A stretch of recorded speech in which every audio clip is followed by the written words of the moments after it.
મહત્વના સમાચાર અમદાવાદ એરપોર્ટ પરથી જે 4 આતંકવાદીઓ ઝડપાયા હતા એટીએસની તપાસમાં ખુલાસો થયો છે।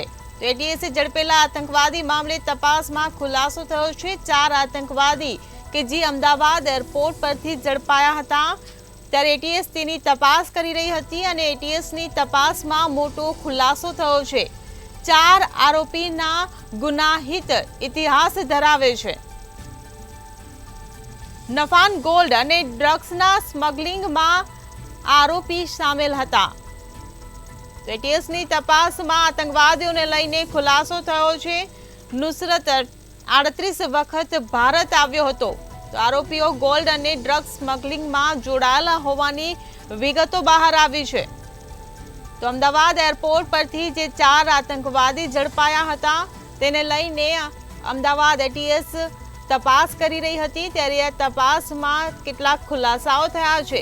4 આરોપી જે ઝડપાયા હતા તે 4 આરોપી ગુનાહિત ઇતિહાસ ધરાવતા હોવાની માહિતી બહાર આવી છે। ત્યારે નફાન ગોલ્ડ અને ડ્રગ્સના સ્મગલિંગમાં આરોપી સામેલ હોવાનો પણ ખુલાસો થયો છે। તો નુસરત નામનો જે આરોપી હતો તે 38 વખત ભારત આવ્યો હોવાનો પણ ખુલાસો થયો છે।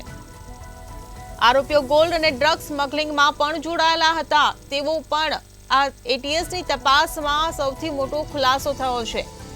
તો અમદાવાદ એરપોર્ટ પરથી જે 4 આતંકવાદીઓ ઝડપાયા હતા જેને લઈને ચકચાર મચી હતી ત્યારે એટીએસની ટીમ તપાસ કરી રહી હતી। એટીએસની તપાસમાં 4 આરોપીઓના ગુનાહિત ઇતિહાસ ધરાવતા હોવાનો ખુલાસો થયો છે। નફાન ગોલ્ડ અને ડ્રગ્સના સ્મગલિંગમાં આરોપીઓ સામેલ હતા।